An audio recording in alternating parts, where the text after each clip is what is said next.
Olá, bom dia a todos. Que bom podermos estar aqui mais esta manhã para podermos juntos estar estudando a obra Renovando Atitudes. Nesta manhã, vamos dar sequência aos nossos estudos, refletindo sobre o capítulo 52, que tem como título Auto-Perdão. A verdade é que perdoar aos inimigos é pedir perdão para si mesmo. Porque se sois duros, exigentes, inflexíveis, se tendes rigor mesmo por uma ofensa leve, como quereis que Deus esqueça que cada dia tendes mais necessidade de indulgência? Assim, Hamed nos faz refletir sobre as nossas reações perante a vida, dizendo que elas não vão acontecer em função apenas dos estímulos ou dos acontecimentos exteriores, mas também e, sobretudo, como nós percebemos e julgamos interiormente esses mesmos estímulos e acontecimentos. Em verdade, nós vamos captar a realidade dos fatos com as nossas mais íntimas percepções, desencadeando, consequentemente, peculiares emoções, que serão as bases de nossas condutas e reações comportamentais no futuro. Portanto, a nossa forma de avaliar e de reagir e as atitudes que nós tomamos em relação aos outros, conceituando-os como bons ou maus, é determinada por um processo de autocensura que se encontra estruturado nos nossos níveis de consciência mais profundos. Toda e qualquer postura que nós assumimos diante da vida se prende à maneira como nós olhamos o mundo fora e dentro de nós, a qual pode nos levar a uma sensação íntima de realização ou de frustração, de contentamento ou de culpa, de perdão ou de punição, de acordo com o código moral modelado na intimidade do nosso psiquismo. Essa espécie de julgador interno, ele acaba que foi formatado, né? Ele foi formado sobre as bases de conceitos que acumulamos nos tempos passados, das vidas incontáveis, também com a família e os pais atuais, com os ensinamentos dos professores, de líderes religiosos, com o médico de família, com autoridades políticas de expressão, com toda a sociedade, todos que direto ou indiretamente fizeram parte das nossas vidas, compartilhando momentos de nossa trajetória. Agora, também, de forma sutil e quase que inconsciente, isso também foi formado pelo contato com informações, ordens, histórias, superstições, preconceitos e tradições assimilados dos adultos com quem convivemos em longos períodos de nossa vida.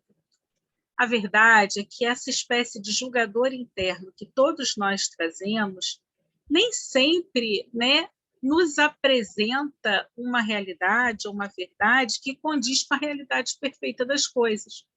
Essa consciência crítica que julga e cataloga os nossos feitos, autocensurando ou autoaprovando, influencia a criatura a agir no mesmo modo que os adultos agiram sobre ela quando criança, punindo-a quando não se comportava da maneira como, né, ela aprendeu que seria a forma de ser justa e correta, ou dando toda uma sensação de aprovação e reconforto quando ela agia dentro das propostas que assimilou como sendo certas e decentes.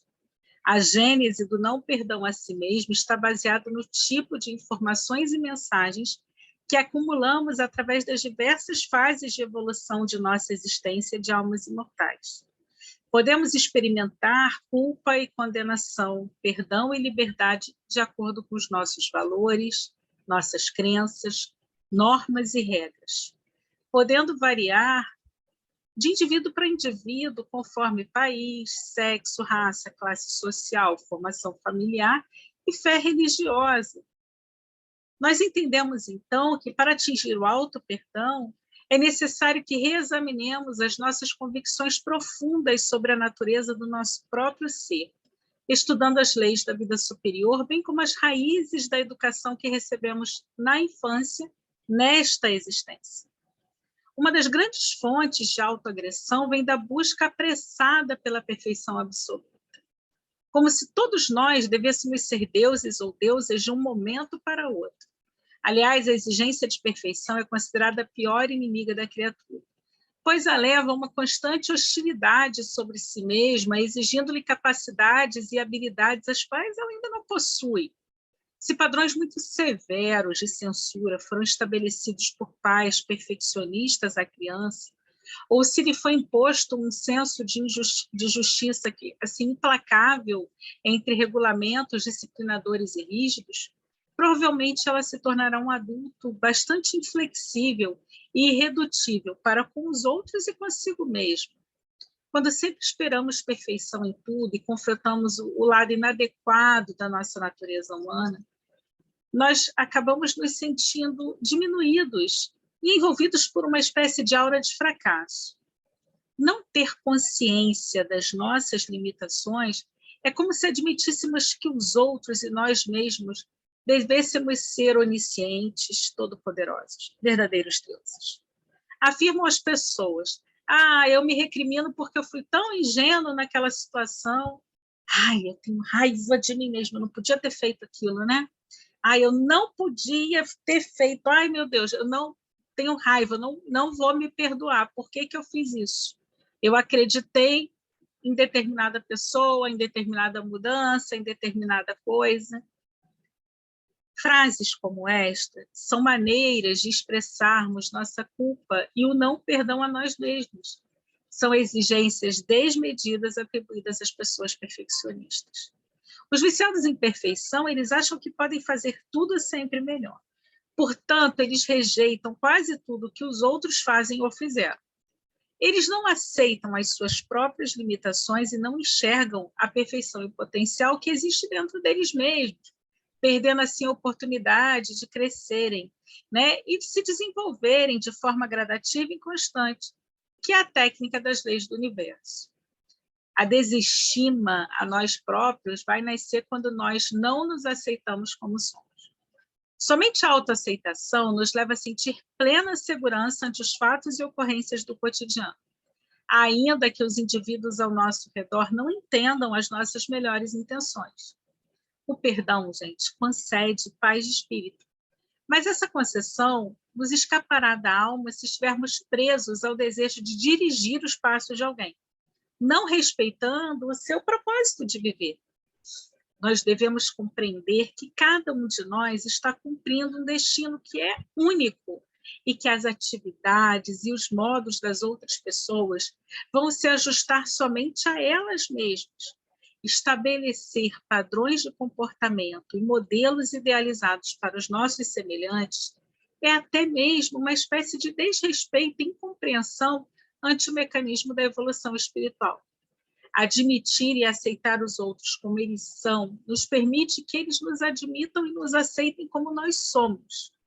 Perdoar a nós mesmos resulta em amar a nós mesmos. É o pré-requisito para que a gente consiga ter plenitude no bem viver. Nos perdoar não é a gente ficar assim, totalmente alheio, né, à nossa realidade. Nos perdoar é não nos importar com o que nós fomos, pois a renovação está no momento presente. O que importa verdadeiramente é como nós somos hoje e qual é a nossa determinação em buscar o nosso progresso espiritual. Nos perdoar é conviver com a mais nítida realidade, não distraindo, né, com ilusões do que os outros e nós mesmos deveríamos ser, algo que a gente traz na nossa imaginação ou que a gente fica fantasiando. Nos perdoar é compreender que os outros, né, que aqueles que nos cercam, são reflexos de nós mesmos, criações nossas que materializamos com nossos pensamentos e convicções íntimas. No texto em estudo, perdoar aos inimigos é pedir perdão para si mesmo, quer dizer, enquanto não nos libertarmos da necessidade de castigar e punir o próximo, não estaremos recebendo a dádiva da compreensão para o auto-perdão. adaptando, é certo, do apóstolo Paulo nas nossas vidas, vamos nos perguntar: por que se sois duros, exigentes, inflexíveis? Se tendes rigor mesmo por uma ofensa leve, como haveremos de criar oportunidades novas para que o divino processo da vida nos fecunde a alma com plenitude do amor e assim possamos nos perdoar? Essa é a mensagem de Hamed para essa manhã. A gente não pode querer moldar o outro, a gente não pode querer que o outro seja como nós idealizamos. Nós só podemos mudar a nós mesmos. E a nossa visão de mundo, ela é muito particular, ela é muito baseada nas nossas vivências, desta e de outras existências. E muitas vezes nós trazemos crenças que nos limitam, porque elas são tão enraizadas, elas são tão profundas, que elas acabam trazendo para nós sofrimento, culpa e dor. Quando nós estudamos o Evangelho, a gente vê que Jesus, que é nosso modelo e guia, ele não apontava o dedo para ninguém que o acompanhasse. Ao contrário, ele acolhia, porque ele tinha o entendimento de que cada um daqueles que ali estavam estava no seu momento de trajetória evolutiva. E ele, em momento algum, ele julgava, ele só dizia assim: vá e não peques mais. Porque nós, que ainda somos tão imperfeitos, temos tanta necessidade de trazer verdades absolutas e achar que o nosso ponto de vista deve predominar sobre os outros. A verdade é que a gente tem dificuldade até mesmo de lidar com liberdade. Muitos de nós preferimos, até nas nossas escolhas e opções religiosas, aquelas doutrinas que trazem determinados posicionamentos que nos aprisionam a padrões comportamentais, porque aquilo ali, de certo modo, nos impede de lidar conosco mesmo, com nossas demandas, com nossas necessidades. A gente precisa de um líder, de alguém que nos guie, que nos dirija, que diga o que nós temos ou não que fazer. Mas isso nada mais é do que reflexo da nossa imaturidade emocional. À medida em que nós vamos nos conhecendo e nós vamos entendendo o que é realmente essa nossa filiação divina, esse divino que há em nós, nós vamos aprendendo a lidar com o nosso próprio eu diante desse mundo. Entendendo que não somos perfeitos, estamos longe da perfeição. Por isso, estamos num planeta de provas e expiações, ainda um planeta tão cheio de problemas, porque ele é reflexo do que nós somos. Entretanto, nós vamos trazer para as nossas vivências uma espécie de autorresponsabilidade sobre nós mesmos, não atribuindo a outros a culpa pelo que nos acontece, porque a escolha é unicamente nossa. E, à medida em que a gente vai amadurecendo psicologicamente, que a gente enxerga essa potência divina em nós, a gente vai entendendo que não importa o que a gente fez antes, o que importa é o dia de hoje, porque hoje nós estamos aqui mais conscientes, mais lúcidos, buscando, né, uma renovação de atitudes, buscando um posicionamento diferente do mundo, onde não é tão importante mais que o meu irmão ainda siga com um comportamento inadequado. Mas é importante que eu, já consciente, eu já lúcido, eu consiga seguir a minha trajetória, ofertando àqueles que convivem comigo o meu melhor, ofertando o que de melhor eu já consigo oferecer ao mundo. E à medida em que eu me coloco de forma leve, de forma tranquila e suave diante dos acontecimentos da vida, diante das posições do outro, diante dos movimentos, né, e das escolhas do outro, é como se o universo todo conspirasse, aquela energia toda, e a gente começa a se abrir também para ter mais leveza, para ter mais entendimento, para ter mais aceitação em relação aos nossos próprios limites. E a gente se perdoa. E uma vez que a gente se perdoa, a gente segue, a coisa flui e a gente se permite viver de forma plena. A gente se permite entender que cada dia é uma nova oportunidade. E a gente, a cada dia, pode escolher viver em plenitude, fazendo aquilo que de melhor a gente conseguir durante o nosso dia. Entendendo que nem todos os dias serão iguais.